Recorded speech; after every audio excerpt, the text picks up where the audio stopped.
Bonjour, bien-aimés dans le Seigneur. Ici c'est le frère Va de la chaîne Christiana TV.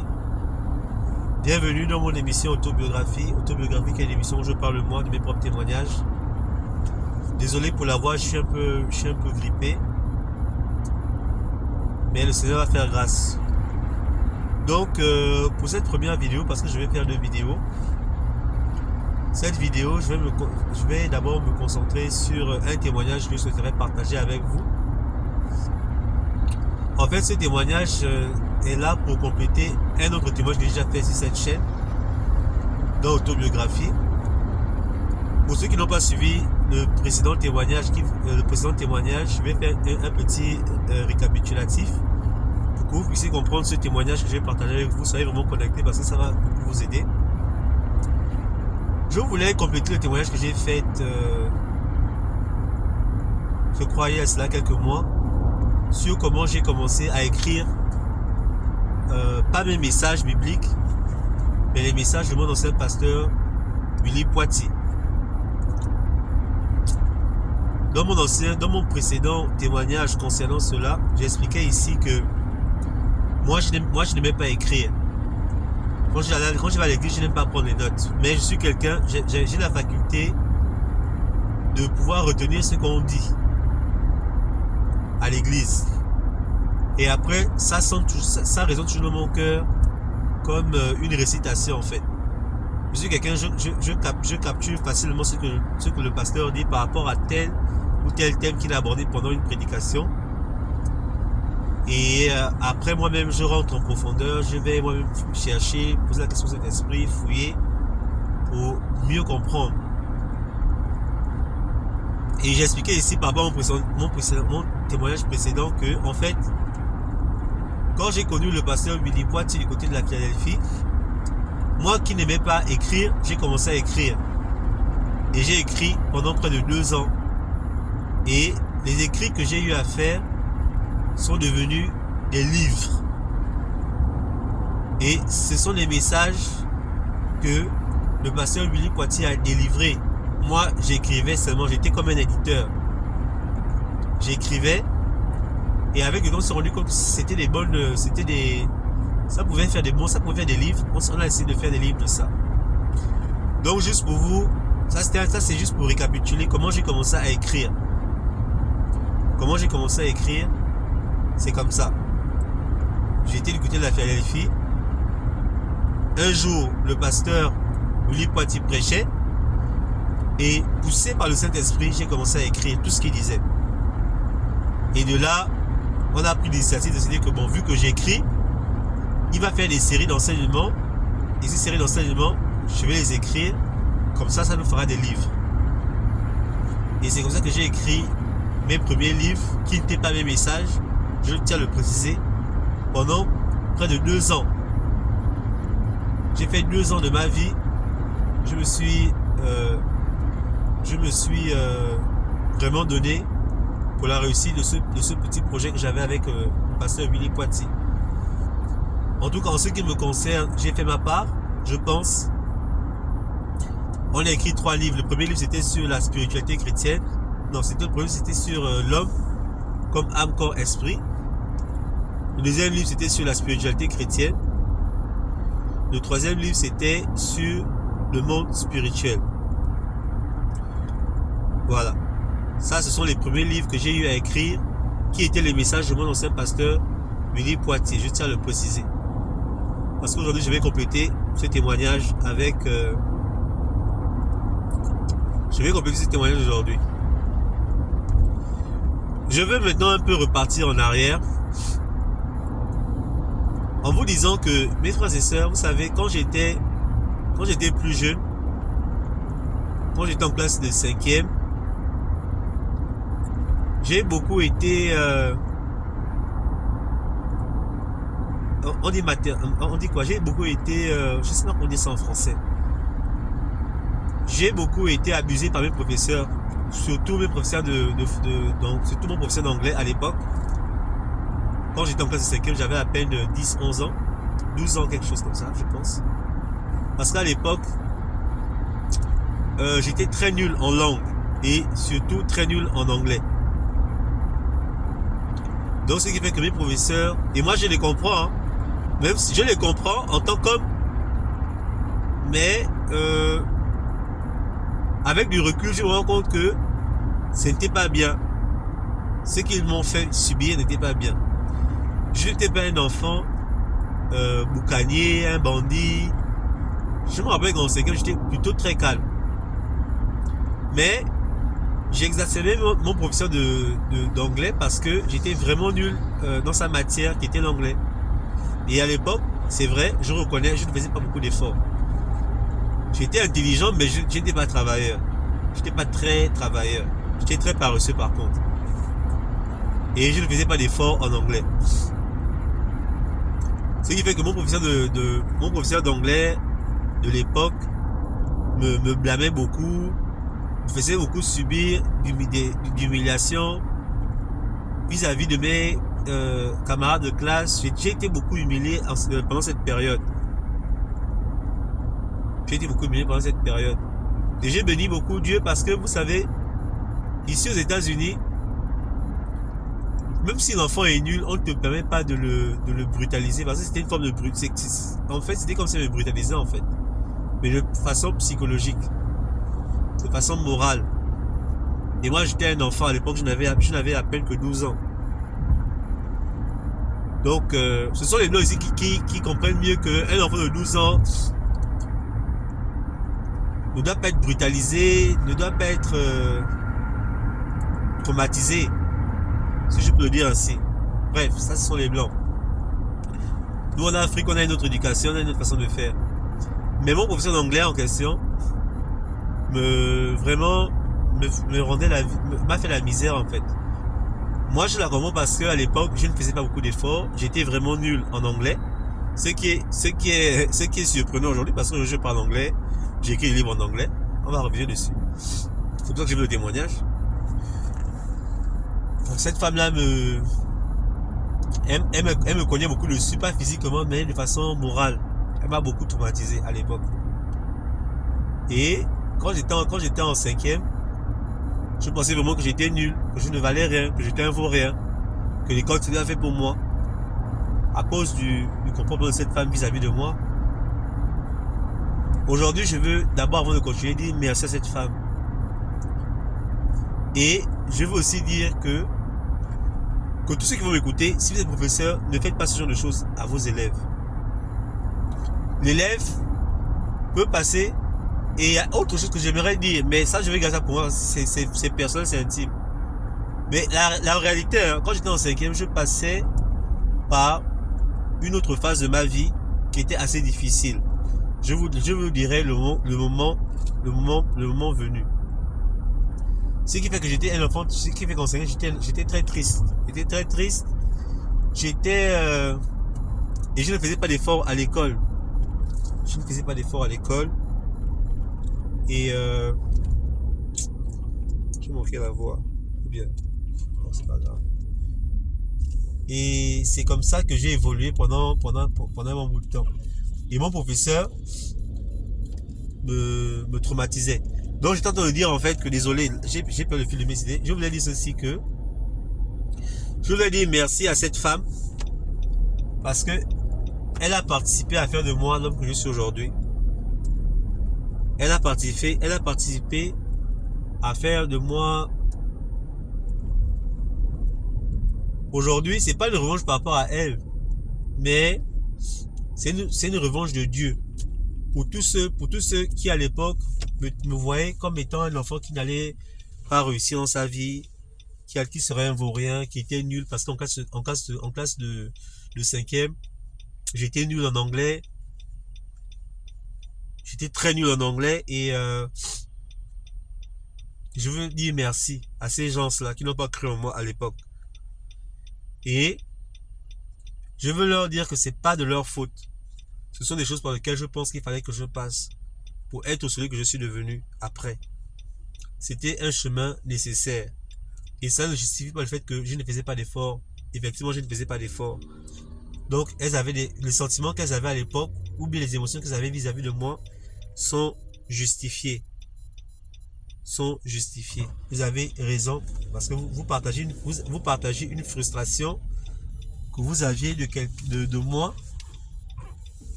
De moi et c'est tout à fait normal, on est les êtres humains. On est les êtres humains, souvent on commet des erreurs. Donc, c'est pas grave. Aujourd'hui, j'ai évolué. Aujourd'hui, le Seigneur m'a fait grâce de pouvoir écrire des livres. Parce que c'est ça le témoignage aujourd'hui. Mais je veux d'abord revenir à la jeunesse. Et ce n'est pas tout. Hein. J'avais aussi mon professeur de français. Parce que moi, j'étais monsieur 0 sur 20 en dictée. Moi, j'avais toujours 0 sur 20 en dictée. Et j'étais tellement nul en dictée, en orthographe, on appelait ça l'orthographe à l'époque. Et mon professeur de français me donnait même des points en moins pour la prochaine composition. Tellement j'étais nul. Tellement j'étais nul en orthographe. Et je vais vous dire la meilleure. On avait une petite bande qu'on avait créée en classe de 3e avec mon frère qui est en Allemagne. Et tiens, je profite à citer ton nom ici. On se retrouvait à 4 lors des compositions, surtout les compositions d'orthographe, parce que moi j'étais très nul. Le vrai c'est qu'on avait un qui était très bon là, il avait toujours des 18 sur 20, 20 sur 20. Donc la stratégie c'était quoi? La stratégie c'était, parce que moi j'étais très bon dans les matières scientifiques. Donc la stratégie c'est quoi? C'est que moi on s'entraînait.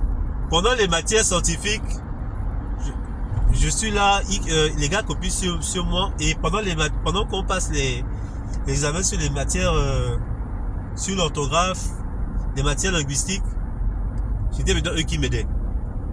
Donc c'était ça. C'était une organisation très bien structurée à l'époque. Donc, moi ce que je faisais c'est quoi? Je partais copier chez mon frangin, chez mon ami. Que bon, toi tu as 20 sur 20 en dictée. Si je copie chez toi, je suis au moins sûr d'avoir au moins même 15. Et c'est comme ça qu'on fonctionnait. Malheureusement, comment je copiais chez lui, chez le gars, je me retrouve toujours avec 0. Pourquoi? Parce que les fautes que lui corrigeait, moi je copiais ses fautes et moi je faisais encore mes propres fautes, vraiment des fautes élémentaires. Les fautes difficiles. Parce que comment je copiais? Je ne copiais pas tout. Je copiais seulement quand je sens que là, j'ai des doutes ou bien je sens que là, bon, peut-être que bon, là je ne vois pas, je ne comprends pas certaines parties. C'est ça que je copie. Ou bien je pose des questions sur l'orthographe d'un mot. Je dis non, je vais copier sur le frangin. Le frangin, lui, il connaît. Ce qui fait que les fautes difficiles, si je peux dire ainsi, les fautes qui étaient vraiment difficiles, je ne les commettais plus. C'était parfait. Maintenant, les fautes où, les fautes élémentaires que je n'étais pas censé faire, je les faisais. Et je me retrouve toujours, malgré que je copiais chez quelqu'un qui avait 20 sur 20 en dictée, je me retrouve toujours à la fin de la journée avec 0. Donc c'est pour vous dire que moi j'étais un cas en fait, en réalité. Bon, maintenant le professeur de français, il n'était pas si méchant, hein. Il n'était pas si méchant. Celle qui a vraiment été dure avec moi, c'était mon professeur d'anglais. Quand j'étais en classe de 5e. Elle a vraiment été méchante. Elle m'a traumatisé, elle a vraiment été dure avec moi. Vraiment. Et c'était de la pure méchanceté, du pur mépris en fait. C'était du pur mépris. Cette femme-là m'a méprisé, je vous dis, aïe aïe aïe. Mais bon, la vérité c'est que je passais par des choses extrascolaires, la première chose. Et la deuxième chose, de façon, je n'étais pas un bon élève. Je ne faisais pas d'efforts, je n'étudiais pas mes leçons, je ne faisais rien. Et aujourd'hui, par la grâce de Dieu, je reviens maintenant au témoignage que j'avais fait ici. J'ai commencé à écrire. J'ai commencé à écrire mes propres témoignages. J'ai commencé à écrire les messages du pasteur Willy Poitiers de la Philadelphie. Maintenant, ça c'était la première partie, hein, parce que je n'imaginais pas. Je m'étais rendu compte que le Seigneur finalement est en train de développer quelque chose en moi que je ne connaissais pas. Parce que franchement, écrire et des livres pendant 2 ans. Et je les écrivais en français et en anglais. J'ai fait ce travail pendant, ça m'a pris 2 ans de ma vie, 2 ans. Pas un jour, pas 3 mois. Ça m'a pris 2 ans de ma vie. En anglais dit front and back. Je les ai écrits en aller-retour. C'était pas pénible parce que j'ai découvert que j'aimais l'écriture. J'ai découvert en fait en moi un potentiel. En fait, le Seigneur m'a fait découvrir en moi un potentiel que je ne connaissais pas que j'avais. L'écriture. La passion dans l'écriture. Donc, j'ai écrit ça pendant 2 ans. Et je les ai écrits en français, en anglais. Non, c'était en français d'abord. Après, je les ai convertis en anglais. Avec le pasteur Willy Poitiers. Donc, ce qui fait que aujourd'hui, je n'écris plus les messages de quelqu'un d'autre. J'écris mes propres messages. Des messages que moi-même j'ai prêchés hier. Des enseignements que moi-même j'ai donnés hier, je les écris moi-même. Authentiques. Là, l'auteur des messages que j'ai écrits, des livres que j'écris actuellement, ce sont mes propres messages. Sous l'inspiration du Saint-Esprit. Parce que sans lui, je ne pense que je peux développer quoi que ce soit. Et je vais insister sur ce fait. Parce que comme vous avez pu le constater, au début, je n'étais pas appelé, ou bien je n'avais pas les qualités pour dire que moi je vais pouvoir écrire des livres. Un monsieur qui avait tout le temps 0 sur 20 en dictée, un monsieur qui était archi nul en anglais, aujourd'hui se retrouve à écrire des livres en anglais et en français. Pourtant hier, on m'a humilié à cause de ça. On m'a jeté la pierre. On voulait me faire croire que je n'avais aucun avenir là-dedans, en réalité. Que c'était pas pour moi. Que moi, c'était juste les sciences. Parce que comme je suis ingénieur, moi, c'est juste les sciences. De façon linguistique, je ne peux rien faire. Et le Seigneur a déjoué les pronostics, pas des méchants, mais des gens qui pensaient. Parce que je pense que ce sont des mauvaises personnes. Et je tiens à dire à tous ces gens merci aujourd'hui parce que la Bible dit que le Seigneur prend ce qui est vil, ce qui est faible pour faire de ces gens des vases d'honneur. Je me sens comme un vase d'honneur pour l'Éternel parce que vraiment il m'a tiré, il m'a ramassé. Là où les gens disaient que j'étais nul, des années plus tard, vraiment plus tard, je suis devenu l'homme que je suis devenu aujourd'hui. Aujourd'hui, je parle très bien de langue, j'ai écrit très bien de langue et je bénis le Seigneur pour ça. Je bénis le Seigneur pour ça. Je tiens juste à dire à tous mes frères et sœurs qui vont à l'école, tous mes petits frères qui vont suivre ce témoignage, ne soyez jamais définis par ce que les gens disent de vous. Mais définissez-vous par ce que Dieu dit que vous êtes. La Bible dit, tu es la tête et non la queue. La Bible dit, tu es le premier et non le dernier.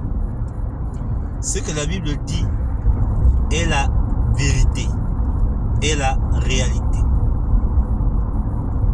Les circonstances que tu vis souvent, ce sont des petits temps passagers de ta vie par lesquels nous devons passer parfois, mais cela ne définit pas l'appel, ni le talent, ni la personne que nous sommes. Et Dieu, lorsqu'il crée l'homme, il l'a créé de façon parfaite. Il a dit, créons l'homme à notre image. Tu es l'image de... Comment est-ce que l'image de Dieu peut être bête? Comment est-ce que l'image de Dieu peut être nulle? Comment est-ce que l'image de Dieu peut être, je sais pas, trouvez tous les qualificatifs, cherchez-moi tous les qualificatifs négatifs qu'on a pu vous dire dans votre vie. Ce n'est pas ça, toi. Toi, tu es excellent. Toi, tu es excellent. Tu as été créé excellent. Tu as été créé par un Dieu excellent qui ne fait pas d'erreur. Même si tu as un handicap, je te dis, tu as été créé excellent. Le corps n'est que passager. Le corps est passager. La Bible comprend que nous avons ces passagers. Ce n'est pas ça notre être ultime, celui qui vivra dans l'éternité, c'est faux.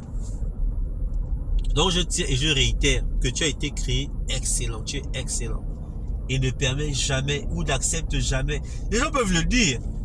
Je suis désolé de te dire, je vais dire quelque chose qui va te choquer. Tu ne peux pas empêcher les gens de penser ce qu'ils veulent de toi. C'est impossible, tu ne peux pas le faire. Et moi je vous dis, ne combattez pas contre ce que les gens pensent de vous. C'est une perte de temps. Les gens ont les sorciers, vous ne pouvez pas empêcher ces gens de faire leur travail. Ils ont le droit, c'est leur droit ultime de penser ce qu'ils veulent de toi, de te minimiser, de te rabaisser, de te vouloir détruire ta vie. La Bible me dit que le diable est là pour dérober, égorger, détruire. Laissez le diable faire son travail, même la Bible le dit. Même la Bible le dit. Pourquoi est-ce que tu vas empêcher le sorcier de faire son travail? Il doit le faire pour que tu lui prouves que c'est Dieu qui a le dernier mot. Dieu peut arrêter les mots. En ce moment, j'ai appris qu'il y a la guerre en Israël. Dieu peut arrêter le mal à la racine. Dieu peut intervenir et stopper tout le mal du monde. Mais pourquoi il ne le fait pas? Parce qu'il nous laisse. Il nous donne l'opportunité de pouvoir nous exprimer afin que c'est nous qui prenons cette responsabilité de dire que à travers Van, le Seigneur a agi, il a stoppé telle chose. C'est nous qui sommes les représentants de Dieu sur cette terre. C'est à nous que revient cette responsabilité en tant qu'enfants de Dieu, d'exposer les œuvres de notre Seigneur et de détruire les œuvres de Satan. Parce que quand il a remis l'autorité, sinon ça servirait à quoi donner l'autorité? S'il doit venir faire le travail que toi et moi devons faire. Donc les gens doivent t'humilier, c'est leur travail. Les sorciers, c'est leur travail, ils le feront. Mais toi, ne sois jamais découragé. Ne prends jamais ces définitions qu'ils ont de toi pour pouvoir bâtir ta vie. Ok? Je le dis aujourd'hui parce que quand je me vois aujourd'hui, j'écris des livres en français et en anglais. Je prêche la parole en français et en anglais. Mais tous ces gens-là qui me disaient à l'époque, mon professeur de français qui, encore lui, c'était un monsieur gentil, hein. C'était un monsieur gentil. Mais cette femme-là, qui m'humiliait en pleine classe, tous ceux qui sont mes amis aujourd'hui, avec qui j'ai été au collège, monsieur, peuvent le confirmer. Elle jetait mon cahier à même le sol. En fait, l'image que j'ai souvent d'elle, c'était juste le mépris, en fait. Malgré le mépris que cette femme-là m'a donné. Aujourd'hui,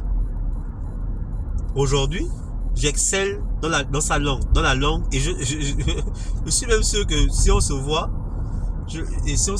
et puis on a une discussion en anglais, ça va être une surprise. J'excelle dans sa langue. C'est même à travers ce chemin-là que le Seigneur m'a propulsé, ou bien me propulse si vous voulez. Là où hier j'étais humilié, là où hier j'étais inconsidéré, c'est là-bas aussi que Dieu aussi a décidé de montrer sa gloire. Et je prophétise cela dans ta vie.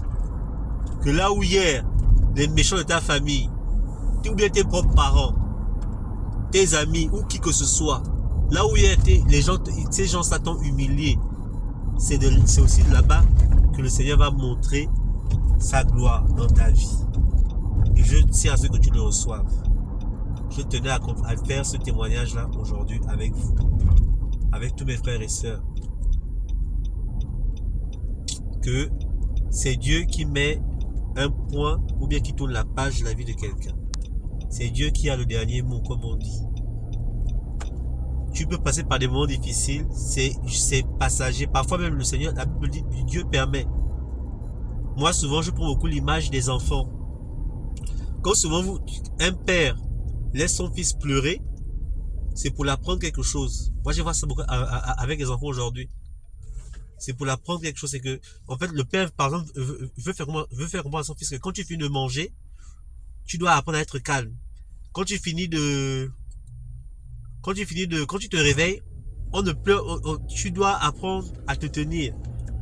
Est-ce que vous voyez un peu? Je sais pas si je dis ça de façon correcte. Donc c'est ça. Souvent en fait, juste pour dire que souvent en fait quand les parents laissent l'enfant pleure, mais le papa n'intervient pas. C'est parce qu'en fait le papa veut apprendre quelque chose à l'enfant.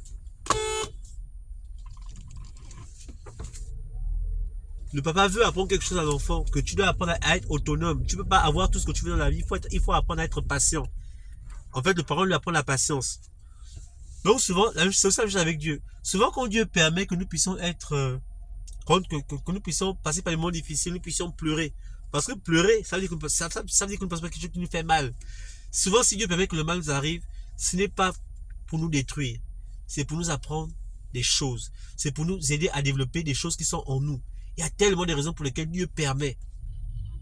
Parce que Dieu, lui, il travaille beaucoup sur le caractère de l'homme. Est-ce que vous comprenez? Parce qu'il y a des bénédictions, si tu n'es pas préparé pour ces bénédictions, tu vas les perdre. Et Dieu, c'est quelqu'un, il est visionnaire. Il voit le coup d'après, comme on dit souvent. Donc, je vais finir en lisant ceci. J'ai créé le site internet Christ TV qui est disponible et accessible partout dans le monde. Dans ce site, il y a mes prédications, il y a mes enseignements que j'ai faits qui seront disponibles en français et en anglais. Donc, je tiens à inviter tous ceux qui sont, je vais appeler mes partenaires ou bien qui me suivent.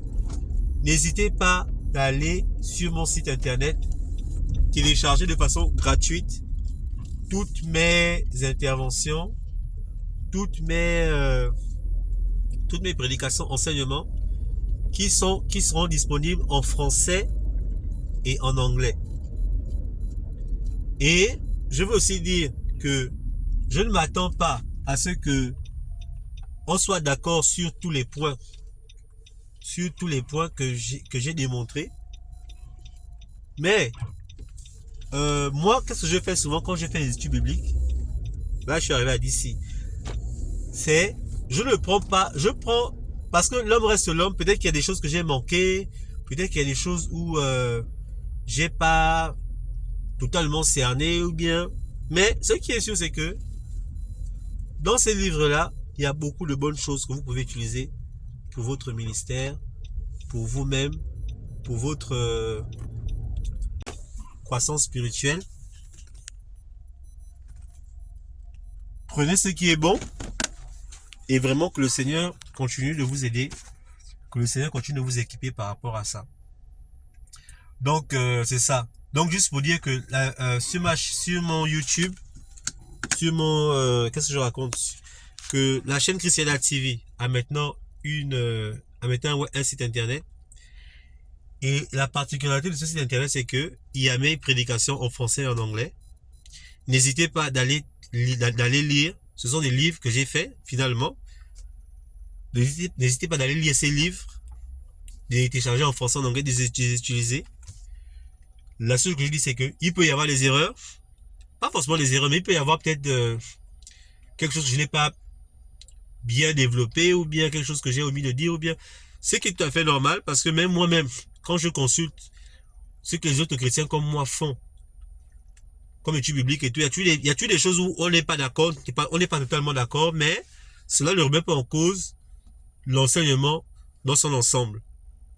Donc, il peut y avoir des choses où vous et moi on n'est peut-être pas d'accord, je ne dis pas que ce sont des erreurs, voilà, où vous et moi peut-être on n'est pas d'accord, mais dans l'ensemble, c'est vraiment sous l'inspiration de l'esprit que j'ai écrit ces choses, et j'ai la foi de croire que ça va beaucoup vous aider, ça va beaucoup vous fortifier dans beaucoup de choses. Il faut aimer la lecture. Je sais que c'est difficile, mais il faut aimer la lecture. Moi, c'est comme ça que je grandis beaucoup avec le Seigneur. Quand je suis à la maison comme ça, je fais des temps sans aller à l'église parce que la distance ou quoi que ce soit, je lis beaucoup. Et j'apprends énormément. J'apprends. Je veux dire une vérité. Souvent, quand je vais à l'église, je m'ennuie. Parce qu'à l'église, ce sont les répétitions. Ce qui est normal, l'homme de Dieu, il travaille, il a peut-être de boulot. Ce qui fait qu'à l'église, je ne suis pas vraiment enseigné. Je ne sens pas que je suis enseigné. Je ne sens pas le poids de l'enseignement. Et c'est dû, pas dû par rapport à l'appel, parce que souvent il y a des personnes qui ne sont pas appelées à être des enseignants, par rapport qui sont liées à autre chose. Mais quand je suis assis à la maison avec moi-même, j'ouvre ma Bible, je lis la parole. Oh, c'est là où ça m'enseigne tellement. Et j'ai fait un effort de revenir sur toutes les prédications que j'ai faites récemment. Je suis revenu sur toutes ces prédications. J'ai ajouté beaucoup de choses parce que l'un des avantages, les avantages de l'écriture, une prédication, contrairement à juste l'écouter, ou bien à juste se délivrer de façon verbale, c'est que tu as le temps de peaufiner ton idée, tu n'as pas la contrainte du temps, tu as le temps de vraiment exploiter, de vraiment exposer certains points que tu veux démontrer. En fait, tu as le temps de faire beaucoup plus de choses, tu as beaucoup plus de largesse. Contrairement à quand tu prêches le même serment, parce que quand tu prêches, tu as beaucoup de contraintes. Le temps, la prédication doit être 1 heure, alors que souvent les prédications, tu peux faire ça en 1 heure. Ce qui fait que tu le simplifies pour que ça cadre avec le temps que tu as été donné pour faire de la prédication. Et l'avantage de la lecture, c'est que tu as vraiment tout le temps de parler, d'ouvrir, de démontrer des choses, de donner des exemples qui concordent avec ce que tu veux développer. C'est une richesse. Et je vous encourage beaucoup, mes frères et sœurs, il faut aimer la lecture, il faut beaucoup lire. Il faut beaucoup apprendre, à chercher, à comprendre, à connaître Dieu, à connaître votre Père. Le Seigneur veut que vous le connaissiez. Donc c'est un peu ça. Donc c'était ça en fait. Voici l'enfant qu'on a longtemps méprisé parce qu'il ne s'exprimait, parce qu'il n'était pas bon en anglais, parce qu'il était nul en anglais, parce qu'il était nul en français, parce qu'il avait eu des 0 sur 20 en dictée, en orthographe. Aujourd'hui, ce même enfant, 20 ans plus tard, écrit des livres en français et en anglais. C'est juste pour t'encourager, toi qui m'écoutes, que le Seigneur peut faire la même chose pour toi. C'est là où on t'humilie, c'est là où on t'insulte, c'est là où on te jette la pierre, c'est là où que Dieu aussi va révéler sa puissance, sa gloire, son amour pour ta vie. Donc moi, je suis arrivé à l'ambassade. Là. Je dois récupérer des papiers pour mes compatriotes. Parce que aussi vous dire que j'ai beaucoup de casquettes. Hein. Je suis aussi secrétaire général des Gabonais des États-Unis. Donc là, je suis à notre ambassade. Ça, c'est juste maintenant pour passer. On a fini la partie témoignage. Non, je vais quand même laisser le. Parce que ici, ils prennent facilement les voitures. On va laisser ça allumer.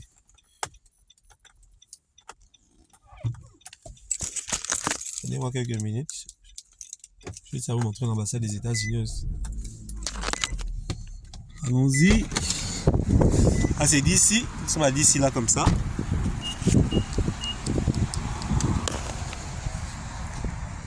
Donc, ça c'est l'ambassade. Ah, c'est chez vous, aux États-Unis. Donc, je vais conclure ce témoignage ici, chez nous, au Gabon. Juste pour vous dire que le Seigneur vous aime. Le Seigneur vous aime. Et ne soyez pas découragés. Battez-vous. Priez et ayez confiance en Dieu. Et j'ai la foi de croire que le Seigneur va encore se relever, va encore se révéler à vous. C'est ça. Donc, je finis ce témoignage ici. Et je vous dis à la prochaine pour une autre autobiographie. Bisous à tous. Nous sommes d'ici. Bye bye.